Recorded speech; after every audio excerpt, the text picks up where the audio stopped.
You know that feeling, right? The sound of a door slamming shut in your life. Maybe it's a job you lost, a relationship that ended, a plan that just completely fell apart. And of course, everyone tells you the same simple thing, something to make you feel better. But maybe, just maybe, it's a little too simple. Yeah, you've heard this one 1,000 times. It's often pinned on Alexander Graham Bell, the guy who invented the telephone. It's this classic piece of wisdom, almost like a little verbal band-aid for when life stings. It's supposed to help us feel better about what we've lost. But this is where it gets really interesting.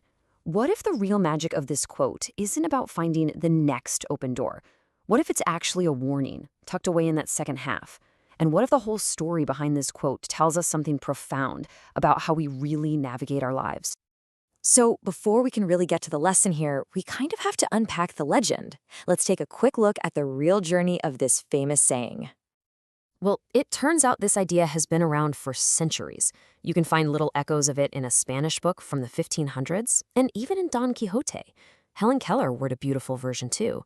It wasn't until 1935, a full 13 years after he died, that someone attached Alexander Graham Bell's name to it, probably because his life story just seemed to fit it so perfectly. So the wisdom is ancient, but it's that warning hidden inside. That's the part we really need to hear today.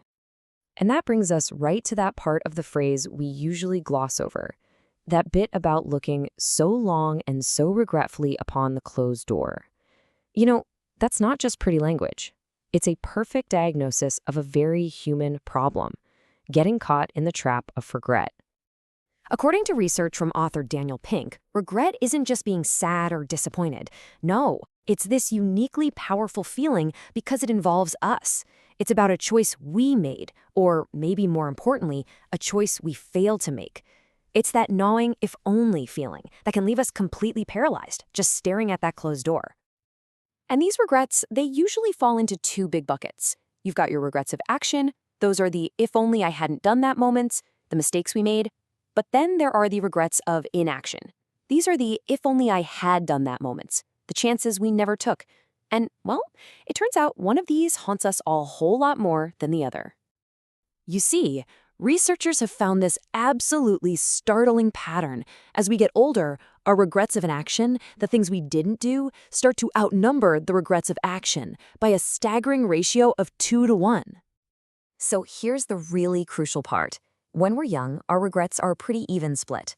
But as life goes on, this unmistakable pattern shows up.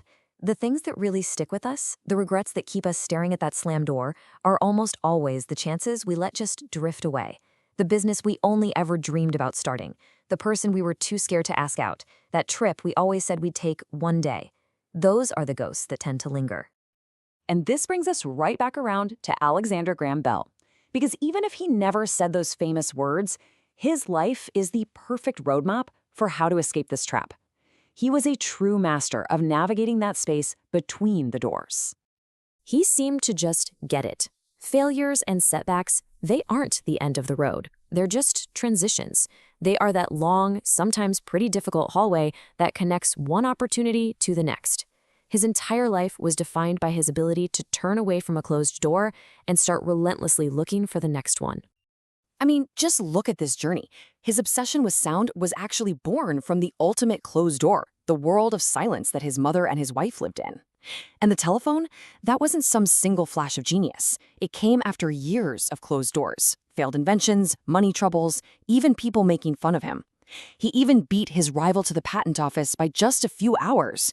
Talk about turning a potential failure into a win. And later in life, when his flying machines crashed, for Bell, that wasn't an ending. It was just more information pointing him toward the next open door. So, okay, if staring at the closed door is the problem, and that problem is powered by these regrets of inaction, how do we actually learn to turn around? How do we find that open door? So what do we do? Well, modern research suggests that that whole no regrets tattoo idea is a myth. You can't just wish regret away. The goal isn't to erase it. The goal is to use it, to reframe it, to stop seeing regret as this wound that's holding you back and start seeing it as a signal, like a compass pointing you towards what you really care about and what you should probably do next. And there's a really simple, powerful way to do this. First, look inward with some self-compassion. Seriously, stop beating yourself up. Talk to yourself like you would a good friend. Second, look outward by sharing it. Just talking about a regret, or even just writing it down, takes away so much of its power. And finally, move forward. You intentionally look at what happened and pull out a clear lesson that can help you make better choices in the future. And look, you can put this into practice right now with some simple tools. Try creating a failure resume, just an honest list of your setbacks and, more importantly, what you learned from them. Or try this little thought experiment. Imagine you get a phone call from yourself 10 years from now. What advice would that future you give you about the choice you're facing today? Which path would they thank you for taking? Little exercises like these create so much perspective, and they turn a painful feeling into a really powerful, practical tool. All right, let's bring it all home and figure out our path forward. We've gone from a simple, misquoted saying to a much deeper understanding of what holds us back, and more importantly, how we can finally actually move on.